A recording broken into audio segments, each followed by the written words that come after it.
சூனியக்காரிகளின் தீங்கை விட்டும் நான் அல்லாவிடம் பாதுகாப்பு தேடுகிறேன். இதுதான் என்ன இந்த மெயின் பாயிண்ட். இதுதான் சூனியக்காரிகள் அல்லது சூனியக்காரர்கள் எல்லாரும் வருவாங்க.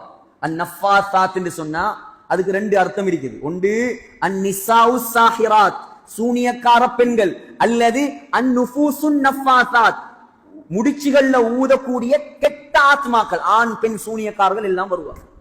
ஆக கெட்ட பயங்கரமான ஒரு பாவம் தான் இந்த உலகத்தில சூனியம் என்று சொல்லக்கூடிய பாவம். அதுக்கு தமிழ்ல சூனியம் என்பாங்க, செய்வின என்று சொல்லுவாங்க, பில்லி என்று சொல்லுவாங்க, வசியம் என்று சொல்லுவாங்க. இது எல்லாம் இதுக்குள்ள அடங்கும்.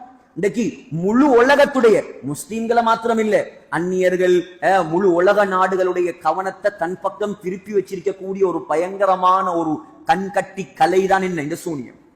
இங்கிலீஷ்ல பிளாக் மேஜிக் என்று சொல்லுவாங்க. ஏன் இது என்ன அப்படி இதுல என்னதான் இருக்குது? இது எவ்வளவு பெரிய பாவம்.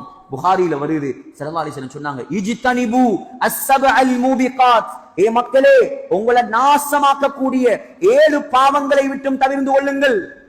வமா ஹுன்ன, கேட்டாங்க சஹாபாக்கள், அந்த 7 பாவத்தையும் சொல்லித்தாங்க யா ரசூலல்லாஹ். சொன்னாங்க, முதலாவது அஷ்ஷிர்க் பில்லாஹ், அல்லாஹ்வுக்கு இணை வைக்கிறது. இரண்டாவது சொன்னாங்க கொலையே சொல்லல.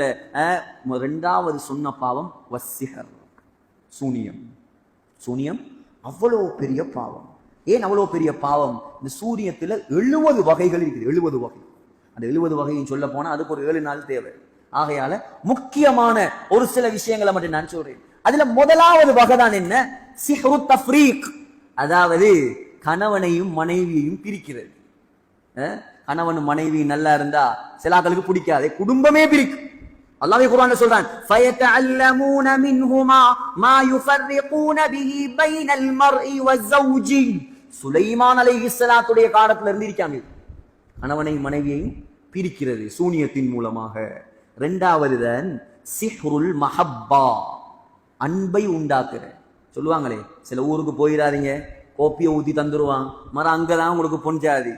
சில ஊருக்கு போயிடாதீங்க, கோப்பியை ஊத்தி தந்துருவான், கோப்பிக்குள்ள விஷயம், மரம் கோப்பியை குடிச்சா அவர் மல்லோ வீட்டுக்கு வர மாட்டார், அங்கே இருந்துருவார், அவருக்கு ஒன்றும் தெரியாது. ஏன்? அன்பை உண்டாக்குற. இயல்புல இல்லாத அன்பை கோப்பியை கொடுத்ததோட அவ பார்த்தா கறிக்கட்ட மாதிரி இருப்பா, ஆனா இவருக்கு அன்பு வந்துடும். அதுக்குதான் சொல்றேன் சிஹ்ருல் மஹப்பா. ஒரு மனிதனை இல்லாத அன்பை உண்டாக்குற, கல்புல இல்லாத காதலை உண்டாக்கி கல்யாணம் முடிக்க வைக்கிறது ஆகப்பெரிய ஹராம். மூணாவது சிஹ்ருல் மரல், நோயை உண்டாக்குறது. நல்ல உஜாரா இருந்தவர், நல்ல வியாபாரத்துல முன்னுக்கு போனார், திடீர்னு பார்த்தா நோயாளி ஆயிட்டார். ஏன்? நோய் இல்ல, அது சூனியம். நாலாவது சிஹ்ரு தஹய்யுல், ரியாலிட்டிக்கு மாற்றமாக ஒன்றை காட்டுறது. கவுத்த போட்டா பாம்பு மாதிரி விளங்கும், தொப்பிக்குள்ள இருந்து முயல் எடுப்பான், ஒரு ஜாதி கம்பு எடுப்பான், அதை பார்த்தா ஊதினா அது பறவையா பறக்கும். இது ரியாலிட்டி இல்ல, இது கண்கட்டி வித்து. இதுக்கு சொல்ற சிஹ்ரு தஹய்யுல்.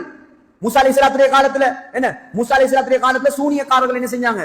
அப்படியே தூக்கி போட்டாங்க, கவுத்த போட்டாங்க, அது பாம்பு மாதிரி விளங்கிச்சு. ஆனா மூசா அலைஹிஸ்ஸலாம் தன்னுடைய அசாவை போட்டாங்க, அது உண்மையான பாம்பாக மாறி முழு பாம்பையும் விளங்கிச்சு. அஞ்சாவது அதுவும் ரொம்ப பயங்கரமான விஷயம், சிஹ்ருல் ஜுனூன், பைத்தியத்தை உண்டாக்குறது. சூனியத்தால பைத்தியமானாக்களும் இருக்கிறாங்க, இன்றைக்கும் இருக்கிறாங்க. ஆனா சூனியத்துக்கு தானா இயங்குற சக்தி இல்லை, அல்லாஹ் அப்படி ஒன்று வச்சிருக்கிறான். அல்லாஹ் நாடினா தான் என்ன செய்யும்? சூனியமும் பலிக்கும். அடுத்தது சிஹ்ரு தஅதீல் ஸவாஜ் அவ் ரிஸ்க், இவருக்கு வரக்கூடிய வருமானத்தை அல்லது கல்யாணத்தை தடுக்கிறது. கல்யாணம் பேசுறாங்க தான் 30 வயசு ஆயிட்டு 35, கல்யாணம் ஒன்றுமே செட் ஆகுது இல்லை. வயசும் போகுது, பணமும் இருக்குது, பலமும் இருக்குது, சொத்தும் இருக்குது, செல்வமும் இருக்குது, ஆனா கல்யாணம் செட் ஆகுறது. எத்தனையோ தொழிலை செஞ்சிருப்பார், வெளிநாட்டுக்கு போறாராம். நாங்க பிறந்த காலத்துல இருந்து வெளிநாட்டு தான், கண்டது ஒன்றும் இல்லை. எவ்வளவு உழைச்சாலும் கையில நிக்கிறல்ல, என்ன? சூனியன் செய்யப்பட்டிருக்கு.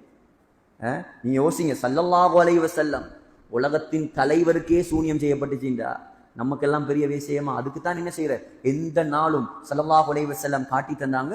ஒவ்வொரு தொழுகைக்கு பின்னாலேயும் இந்த குல் சூரா முனை நாங்க ஓதினா சூனியத்துடைய பாதுகாப்பை விட்டும் அல்லாஹ் சுப்ஹானஹு தஆலா எங்களை காப்பாற்றுவான். இந்த சூனியத்துடைய சட்டம் என்ன? 70 வகையில முக்கியமான 6 வகையை நான் உங்களுக்கு சொல்லி தந்திருக்கேன். இந்த சூனியத்துடைய சட்டம் ஹுக்மு சிஹ்ரி ஃபில் இஸ்லாம், இஸ்லாத்துடைய பார்வையில் இந்த சூனியத்துடைய சட்டம் முஹர்ரமுன் தஹ்ரீமன் கத்இயன், பச்ச ஹராம். சூனியத்தை படிக்கிறதுக்கோ செய்யறதுக்கோ எந்த அனுமதியும் கிடையாது. இது பெரும் பாவம். அல்லாமா ரஹபி ரஹ்மத்துல்லாஹி அலைஹி எழுதியிருக்கிறாங்க, பெரும் பாவம் என்று கிதாப்.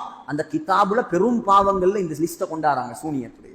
அல்லாஹ் சுப்ஹானஹு தஆலா தடுக்கிறான். எந்த அளவுக்கு என்று சொன்னால் ஸல்லல்லாஹு அலைஹி வஸல்லம் சொன்னாங்க, திருமிதியில வருது, ஹத்துஸ் சாஹிரி, சூனியக்காரனுடைய தண்டனை என்ன தெரியுமா? அவன்ட கழுத்தை வெட்டுவாங்க.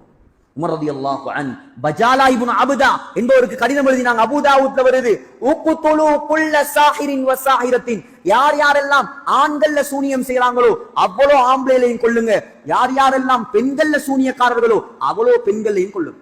இந்த சூனியம் செய்யறதுக்குரிய தண்டனை என்ன? இந்த சூனியக்காரர்கள் இஸ்லாமிய நாடாக இருந்தா இது சூனியக்காரர்களுடைய கழுத்து வெட்டப்படணும். அவ்வளவு பெரிய பாவம், லேசான பாவம் இல்லை இந்த சூரியன். உலமாக்கள் பல விதத்திலையும் இந்த சூனியத்துக்கு ஆபத்துவா கொடுத்திருக்கிறாங்க.